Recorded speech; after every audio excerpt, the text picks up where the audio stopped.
This episode of Coffee with Kenobi is sponsored by Penguin Random House Audio. Looking to catch up on the latest Star Wars books? Try listening to them on audio, featuring sound effects and music directly from the movies. Star Wars audiobooks are the definitive listening experience. From brand new audiobooks such as Thrawn and Empire's End Aftermath to our blockbuster movie tie-in editions, you'll have plenty to keep you entertained. Visit penguinrandomhouseaudio.com/Star Wars for sample clips and to start listening now. This episode of Coffee with Kenobi is also sponsored by the Star Wars digital card trader collecting app from Topps. Celebrating its second year, the app is free to download from iTunes or Google Play. Collect and trade everything from legendary 1977 Star Wars cards to new cards featuring exclusive content from Star Wars Episode 7, The Force Awakens, Rogue One, and much more. All from the comfort of your mobile device. The Star Wars digital card trader collecting app from Topps. These are the cards you're looking for. Listening to Coffee with Kenobi, you are, with Dan Z and Cory Clubb, the podcast you're looking for. This is, yes. For an entire generation, people have experienced Star Wars the only way it's been possible, on the TV screen. But if you've only seen it this way, you haven't seen it at all. This is the podcast you're looking for. We've been waiting for you. The force is strong here, even stronger than the coffee. At last! Where have you been? Welcome to Coffee with Kenobi. Here are your hosts, Dan Z and Cory Clubb. Good morning. It is day 2 of Celebration Orlando. We are in the queue right now, waiting to get into the actual hall itself. Of course, I'm here with Mr. Cory Clubb. How you doing, big guy? Good morning. Feeling good. Feeling refreshed. So it feels nice. We got up a little later today, kind of trying to make sure that, we were rested and making sure that, taking chances, I guess, a little bit, but a little disappointment. Yeah. Well, we didn't make it into the Last Jedi panel or any of the rooms, and we did choose sleep, I guess, kind of inadvertently because yesterday was so crazy. They did a much better job today. They had 3 more places to enter the convention as opposed to the 1 from yesterday, and I think that has mailed a lot of success. I've heard a lot of good things so far. What were your overall impressions of yesterday? What happened yesterday? Yesterday was a great day. Actually, the first half was seeing obviously the main panel and all that went on there, and then we walked on the show floor and got to kind of lay the land, I guess. And then after that, we did our podcast. Was great. It was a great outcome and a great show to have a bunch of friends with us and see how much people we knew. And then after that, we went to the gala. Drowning in Moonlight? Yeah, that's right. It was fun because, again, it was a lot of our friends were there to meet them and talk to them and just enjoy the time. So it was fun. Yeah, we had a really nice turnout. Thank you again to everyone who came to the Coffee with Kenobi podcast stage. Edit. It was an amazing experience. It was nice to have our last show like that, and I really was happy with the discussion. People who were there and came up on the microphone had some amazing things to say. I was really impressed. I was going to say, yeah, it was a good conversation. I think that we kind of made organically, which I think that's something we try to do. Make sure we, get people's opinion and see what they think about things. And I think people are listening in. We'll find a great discussion.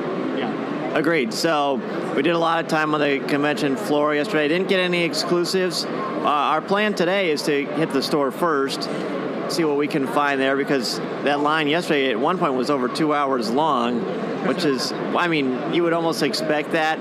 So we're optimistic that today, with everyone being in the Last Jedi section, we would be able to get some merch, and hopefully we'll see a trailer today, and we'll probably have quite a bit to discuss if that happens. Absolutely. I think it's a big sign.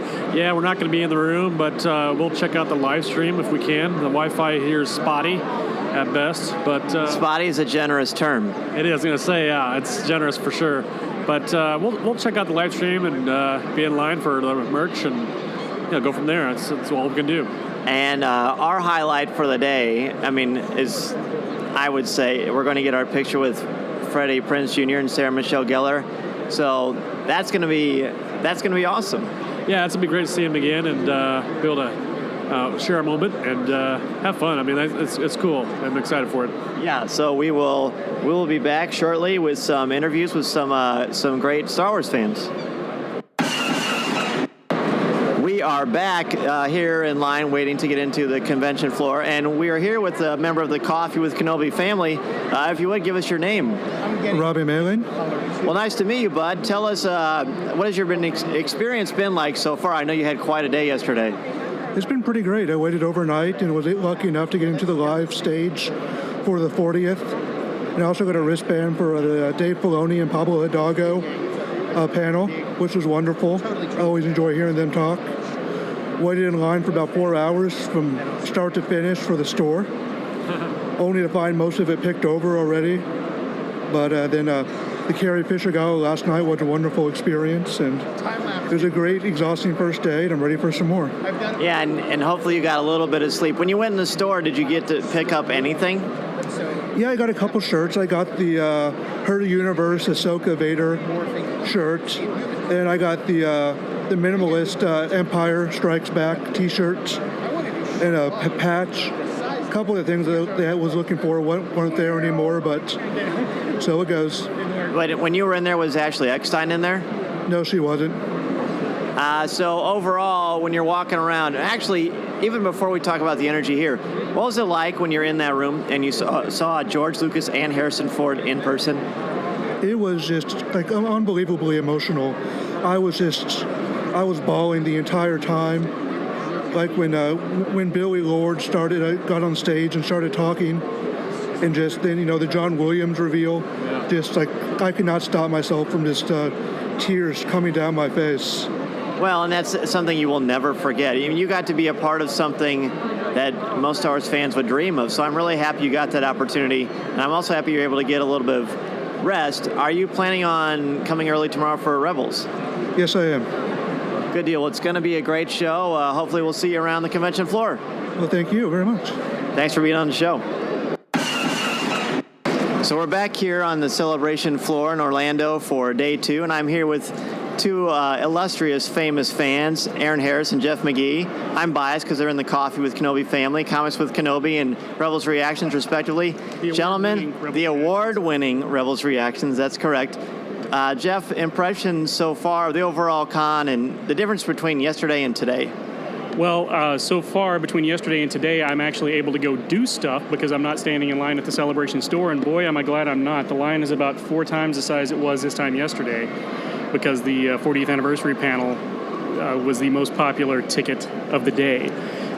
Seems to be a lot busier today than it was yesterday, which would make sense, being Friday instead of Thursday. So I'm hoping I can get everything I want to get done this morning done before I start going to the panels for the afternoon. Right, and you talked yesterday with us on the podcast stage about your collectibles that you have, and you get anything this morning that you were excited about? I did. My good friend Aaron Harris, host of the award-winning Rebels Reactions podcast, picked up the Ghost of Qui-Gon pop for me that I needed to get for a friend of mine. So I've got that in my bag, and I got a T-shirt from Rancho Obi-Wan already. Well done. Cool. Aaron, what about you? Differences between yesterday and today, and just overall impressions? Well, I got into the con a lot quicker than yesterday. I think that's why it seems so much busier today. It's because there aren't people standing outside for 2.5 hours waiting to get in through security. Because they got multiple entrances open now, and everybody's flowing right in, which works a lot better. Not for the lines.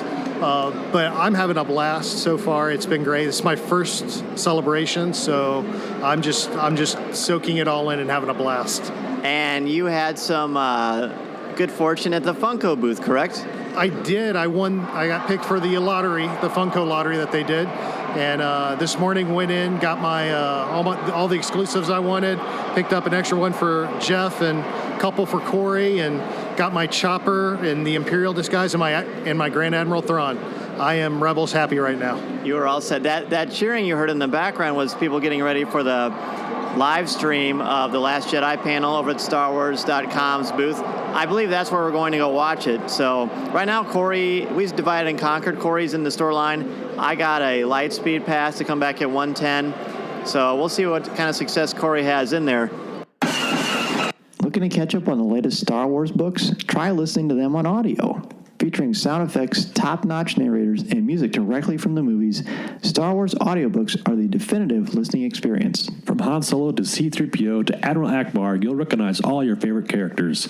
Listen to movie tie-ins like Rogue One, and The Force Awakens, to book titles such as Thrawn and Empire's End Aftermath, to classic audiobooks like William Shakespeare's Star Wars. With Star Wars audiobooks, you'll have plenty of Star Wars listening to keep you entertained. Visit penguinrandomhouseaudio.com/Star Wars for sample clips and to start listening now. And be sure to go to booth 2526 where Penguin Random House Audio is going to be. Mark Thompson is going to be making some appearances. He's amazing. There's going to be a lot of people to chat with and incredible things, giveaways, and all kinds of good stuff.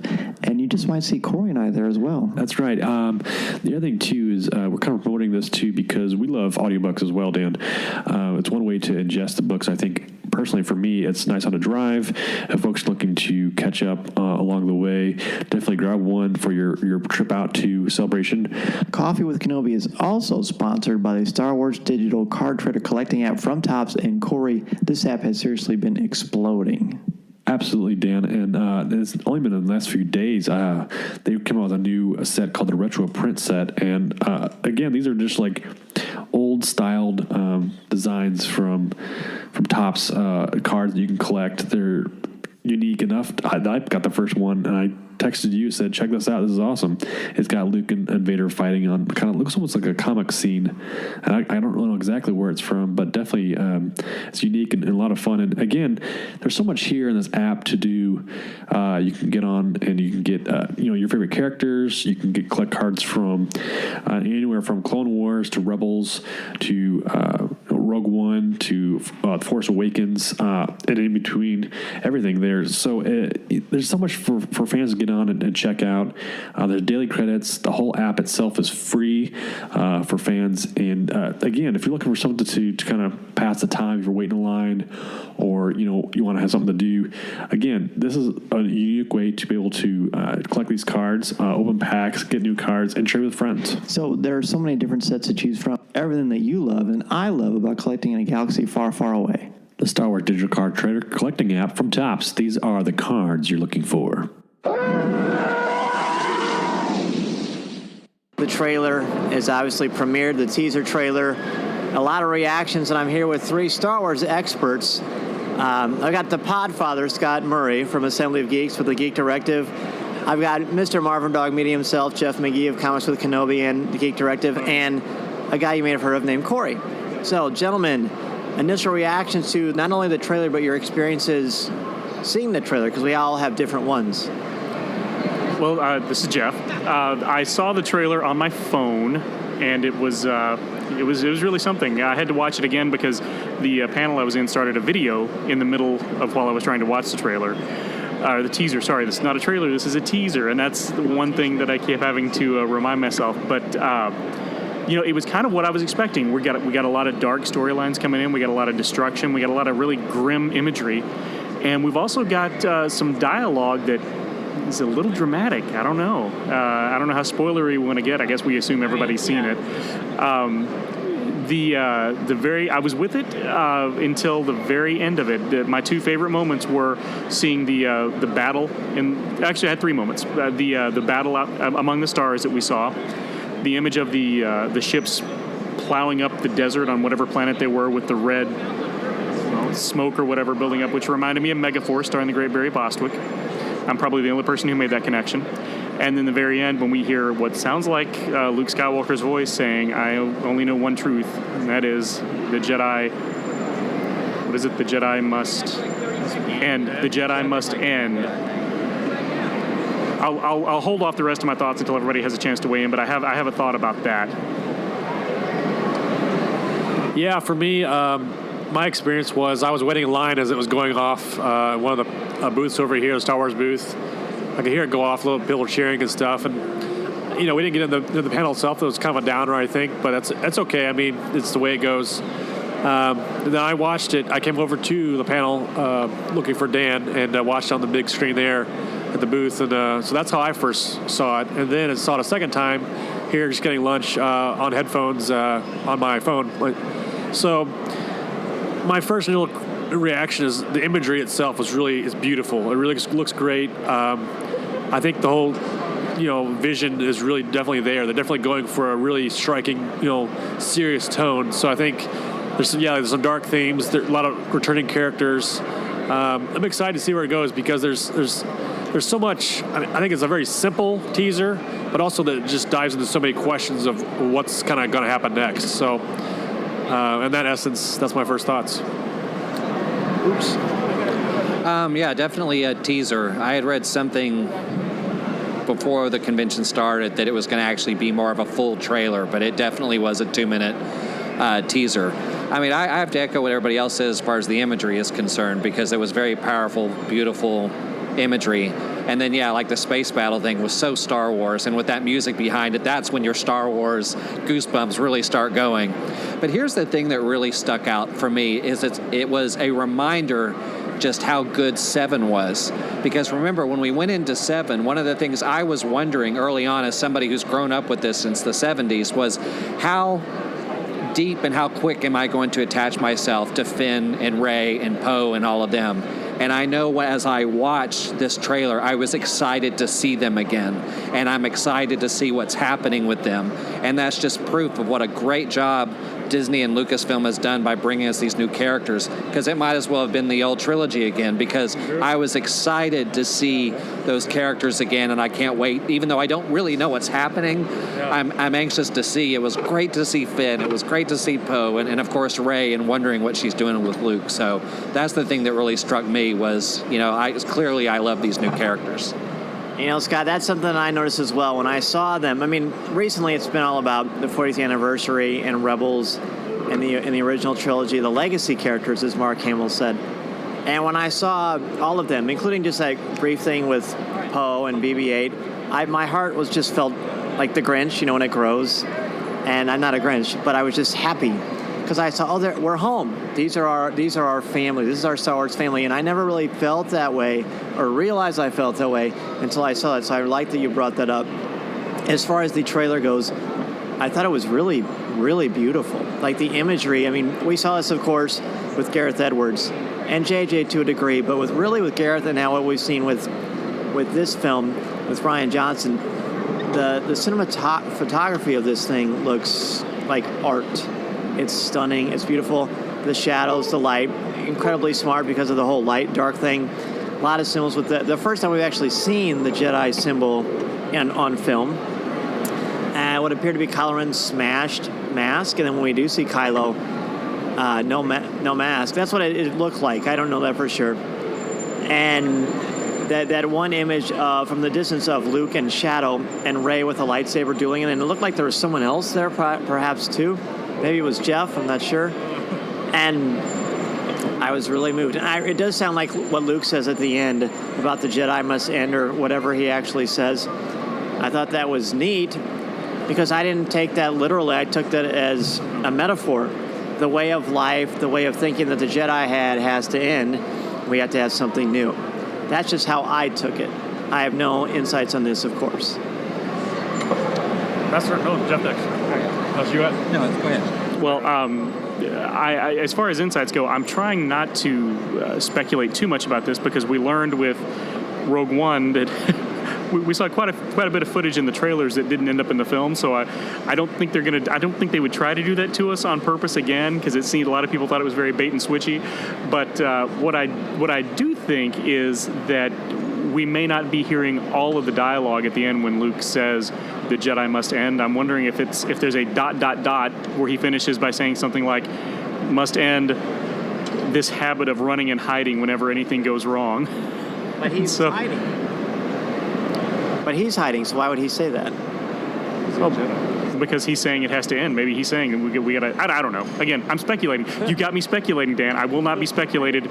I will not speculate. And no, that was not me in the scene battling with Rey. Yeah, and it's still fresh in my mind. I think I need to watch it a few more times to really get in a dark room somewhere or a closet and really take it in. But it's interesting because you brought legacy characters. As Scott said, it's great saying the new characters. What somebody had mentioned, like we got in discussions yesterday about some of these legacy characters, Luke and Leia and Han. And obviously, time goes on. We're going to see these actors grow old, and they're going to, go beyond us and move on. So, obviously, they're setting up new characters, fresh characters to grow the fandom and carry on the tradition of Star Wars. So I think, like you said, Scott, I think it's so exciting to see them again on the screen and see where they go, and they become the kind of the new ones we follow and such. So I guess that's all I have to think of. So. A couple of things come to mind. One, there's so much in the Star Wars stories that are about redemption, and we are wondering, who's redeeming who in the new trilogy. Is this going to be a situation where Luke's failure with Kylo Ren has taken him to such a dark place that Rey's going to be the one that pulls him out? Is it a situation where he's lost faith in the Jedi and the Jedi, mindset and the code and everything because of all the things that have happened since, and Rey's going to turn that around? Or is what Lucasfilm is doing, as they're planning to go into more films for the next, 10, 12, 15 years, is it a situation where we're going to see more Force wielders like Ahsoka, who, and maybe that's what Rey becomes. Maybe she becomes this, obviously more of a light side Force wielder, Force user, but she just doesn't call herself a Jedi. Maybe what the Jedi were known as and some of their failures from Clone Wars and things like that are all gone, and now there's something there that carries part of that on. It's just not stamped Jedi. So I don't know if it's going to be I wonder if it's going to be a redemption storyline, or turn Luke's thinking around, or if that's really setting something up for what future Star Wars Force wielders are going to be called. Because, Kylo's not even considered to be a Sith, so... In fact, I have a golden book, it's called I Am Sith, and I have a page where you're not a Sith, and it has Savage Opress and Kylo Ren and Asajj Ventress. So that's confirmed thanks to Golden Books. I noticed also, in the panel itself, where I saw it, we didn't get into any of the morning stages, and honestly, we didn't try as hard as we probably could have. We ended up running around through the store, and that eventually worked, although it took much longer than we would have liked. That being said, we watched it. I watched with Aaron Harris right in front of the StarWars.com Star Wars show stage, and I was so far back, and the volume was very low, so I really couldn't hear what was going on. I could see. I watched it like 4 times before I could actually hear it, so just a little bit ago I put the earbuds in. I was able to kind of experience it with the music, the rising music. It was very powerful, but I want to watch the actual panel where I can hear it, because I swear Mark Hamill said something like, as an actor, I like to get backstory on my character, as do all actors, and I kind of make it up in my head. And he said, and Luke is a mystery. And he said the original trilogy had such a perfect beginning, middle, and end that I was intimidated. I was scared. I didn't want to screw it up. And he said, I told that to Rian Johnson, and he said, I'm scared too. And I think there's something encouraging about it, because there's respect, there's reverence, there's love, and there's an understanding that this means a lot to a lot of people. He also mentioned the fact that whatever Luke has been doing for 30 years, he says, I'm sure it'll come out in a video game or a comic or a book. Now, that could mean that he really doesn't know, and I'm guessing they probably don't know, and the story group has an idea. Clearly, they're going to do a lot with it. So it's interesting that there's a lot of mystery, and I like all the mystery and the ambiguity. When they did show Kylo, like I said, it looked like his mask was smashed, because they played that, like a bassoon or something? Is that part of his theme? Is that the musical instrument? That's him. Is a musical instrument, yeah. Oh, yeah. Well, thanks. That's not really what I was asking. But when they show Kylo, he's still got the same blade, and he's just staring at you. And I don't know. There's a lot of power. I don't think this is the be-all, end-all teaser trailer.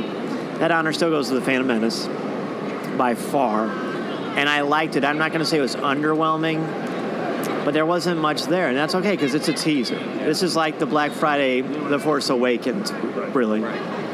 Absolutely. That's what I kept having to remind myself, because I watched it, and at first I was a little underwhelmed, and I thought, wait, no, this is just a teaser. This is not a trailer. And for a teaser, it did exactly what it was supposed to do. It showed me some imagery that got me excited, didn't tell me anything about the story, which is what they did really with The Force Awakens. Up until The Force Awakens came out, none of the teasers or the trailers really revealed much about the story. It showed us what we needed to know to whet our appetite, and that's what this did. So as a piece of promotional material, I think it was phenomenal. And you're absolutely right. Every image we saw was just stunning. Each image could have been a print hanging in someone's library. But I am anxious to find out a little bit more. I would like to know at least that Finn wakes up. Yeah. by the end of the film. Boyega did say that Finn has fully recovered. Okay, he did say that. Okay, I missed that part. Well, that's okay. It was hard to hear. It's interesting too. You talk about where's the, what's going to happen to Jedi after this, or Calorin's not a Sith. It's almost like they're kind of sweeping the clean. How do you say that? You're erasing something. I can't think of it. I don't know. Scraping the slate clean. Is it? Yeah. Anyway. Yeah, wiping the slate clean. Yeah. There you go. Wiping the slate clean. So. Do a long pause. Okay. Now no. So it looks like they're like sweeping the slate clean, and in essence of that, and it makes me think back to Rebels and Clone Wars even, and Ahsoka kind of wondering where she lies and kind of her path as well. And we see that I think throughout all those who are Jedi are kind of trying to understand where they come from, as far as the Jedi Order kind of falling and rising again in some respects, because that's all that Yoda and Obi-Wan knew was the Jedi Order. So they're passing it along to Luke. So and that's all Luke knows. So maybe he's passing that on for the last time. And again, I don't want to speculate too much, but it's still the essence of like we really don't know what's going on, and we're trying to figure it out ourselves. So yeah. Well, and it's the middle act, and Star Wars is written in red, so we have to assume that, once again, it's probably the darker chapter. And I was thinking about what was said at the panel and how, because the question was asked in the panel, okay, Star Killer Base is gone, what's the First Order doing now? And the response was basically that now that the First Order has completely destroyed the Republic, backing the Resistance, they are now taking advantage of the Resistance not having those resources, and they are going full court press with everything they've got. And when you listen to that, you think about all those battle scenes you saw, and then of course the shot of Poe and BB-8 running to their X-Wing to see it explode right in front of them. They really like those shots. That happened a couple of times. That's what I'm wondering. I'm wondering what kind of grip the First Order really takes from this point on. Yeah, because they both lost everything. I mean, obviously the New Republic lost a planet, and then the First Order lost their planet, Star Killer Base. So it's a little bit even. I want a few quick things about the actual shots. That space battle looked like the first time I ever saw the end of Return of the Jedi with the overpowering ties. And then when I saw that almost like side street car / B-wing with the red smoke, I thought, oh no, not more pod racing. Let's talk about the poster. To me, the best part about all these things was the poster. That image is amazing. That has got to be one of the best Star Wars posters I've ever seen. No, you're right. It's stunning, and I love that the predominant color in it is red, and that seems to be what we're going here. And it's interesting because is it blood red? Is it Sith red? Is it anger? Is it the anger? Mascara red? Yes, could be. You've got Rey on one side and Luke on the other of the blade, and the blade goes from red to blue, and it's Kylo. Sorry. And you have Rey and Kylo on either side as it goes from red to blue. It really is just stunning, and I wish I could get my hands on one of those, but I'm not going to pay $120 on eBay. Is that how much they're going for? This is one of my biggest regrets was not getting a poster, but that's okay. My thoughts on it was, it's a beautiful poster. One thing that stuck out to me.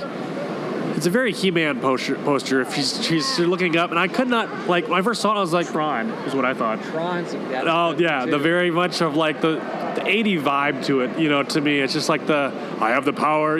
Which is interesting. I think trying to connect that. But we also see Luke and him also hoisting up his lightsaber, the original poster itself, imagery-wise. So, that's some of my thoughts, I guess, initially, and I'm going to probably eventually, I'll find one somewhere, or print it out somehow. I don't know. Yeah, I just echo what everybody else said. The imagery was really, really powerful. That was probably the thing I want to say I reacted to probably the strongest was the poster. And it did remind me of some iconic posters of the past. And yeah, it kind of sucks that we didn't pick one up, but It's just like the teaser poster from the last one. Eventually, they'll be distributed to everybody. It just means we couldn't get it today. Right. Yeah, I hope they actually make an actual movie-sized poster of it. Yeah, right. 'Cause that's frame-worthy. Anything else that any of you want to say about the trailer, the poster, or just kind of how Day 2 is going for any of you? The only other thing I would say is I'm looking forward to learning more about Rose. Rose, we haven't talked about a new character we weren't expecting. Of course, there are new characters. And Mark Hamill said if she was any cuter, she would be a Disney cartoon character. And they just showed one image of her, but it looked really cool. I've always heard I went to call our panels today full of Sith. They mentioned Rose, and I kind of leaned over to Jeff and I said, "Who's Rose?" Because I've been hearing it for the first time just through conversations. And apparently the actress was on the panel this morning, and she's obviously going to be a big major character, which is really great. And she is an engineer or something like that, which is it's an interesting backstory. Works for the Resistance, and so for me to kind of see it that way is interesting because they're bringing more into it. And seeing that, they're bringing new characters, even more new characters, I guess, to the franchise is great. Thoughts on Rose? My only thought on Rose is I agree. I can't wait for the character to see what happens with her.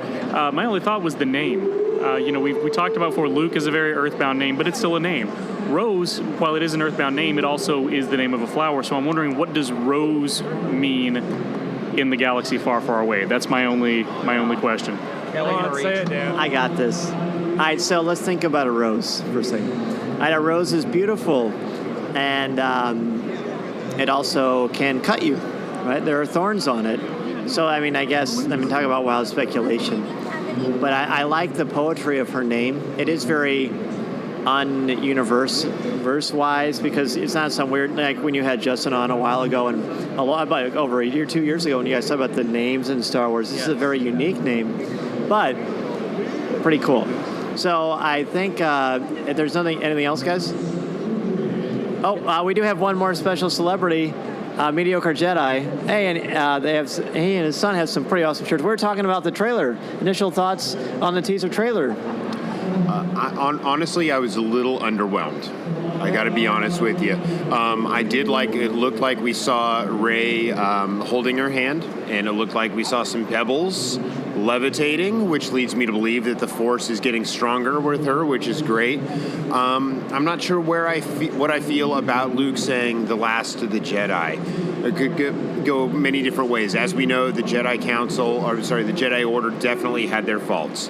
And so maybe he's envisioning something better, maybe something more like what we saw in the EU, where he went his own way and realized that family is okay and that connections are okay. But I got to tell you right now, though, my little monster right here, my Padawan, is shivering because we just finished some ice cream, so I have to go. Oh, yeah, for sure. Okay, thanks for having me on. You bet. Thank you. See you guys. So we're pretty excited. We ran into Paul McDonald of Star Wars Heresies, one of our favorite people, and we actually have not met face to face. So it's good to see you.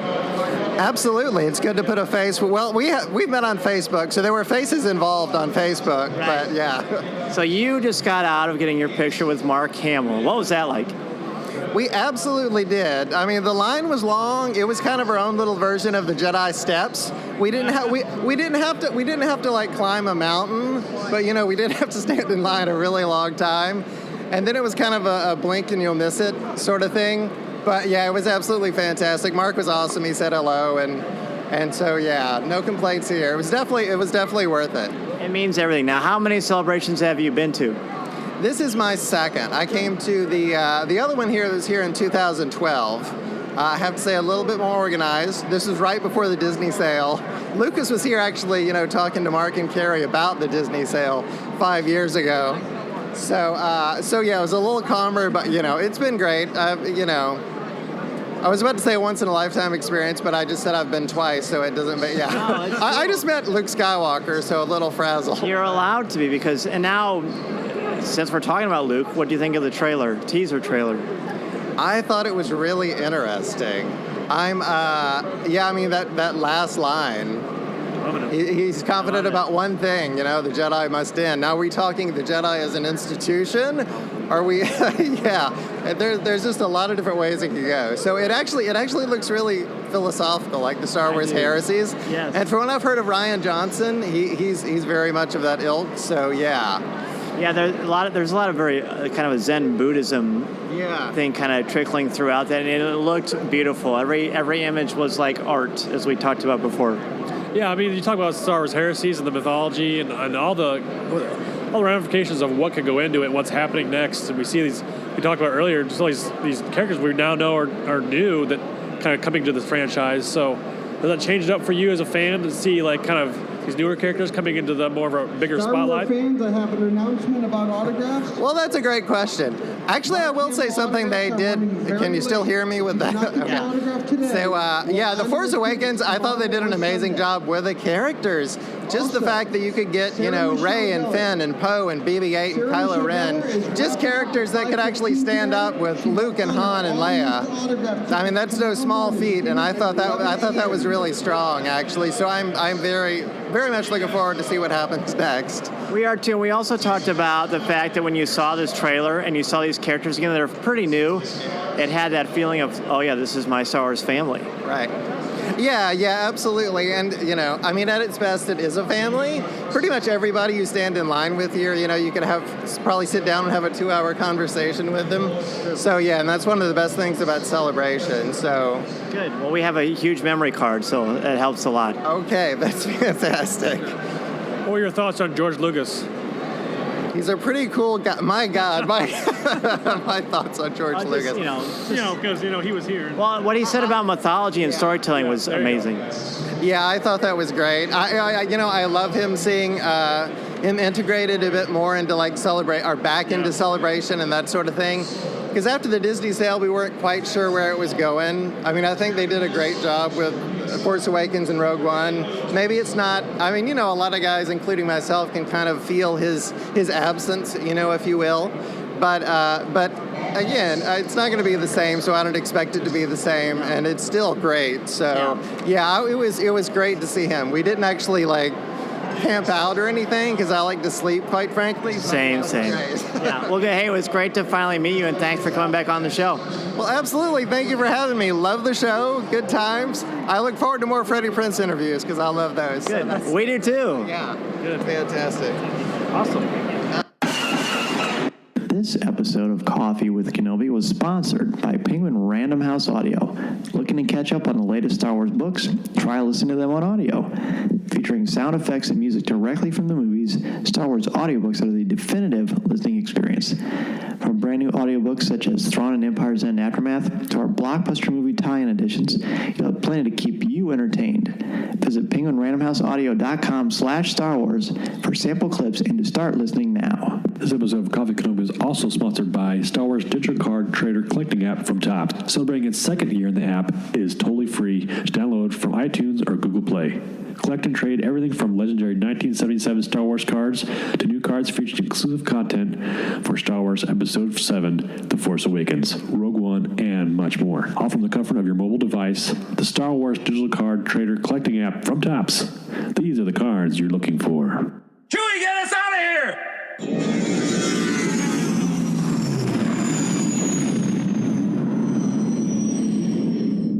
If you would like to respond to our question of the show, have a comment, or just want to say hello, send us an email or MP3 at feedback@coffeewithkenobi.com. Or if you have a specific question or comment for either of us individually, email us at danz@coffeewithkenobi.com or coryc@coffeewithkenobi.com, or visit us at coffeewithkenobi.com and click on the Contact Us section or comment on one of the stories featured on the site. If you enjoy the show, please write a review in iTunes or Stitcher. You can also like the show on Facebook at facebook.com/coffeewithkenobi, as well as keep up to date at our Twitter feed at Coffee with Kenobi. You can also find us on Tumblr at coffeewithkenobi.tumblr.com. If you enjoy the jazz music, the album is Eye to Eye by Steve Torok. Give the evacuation code signal.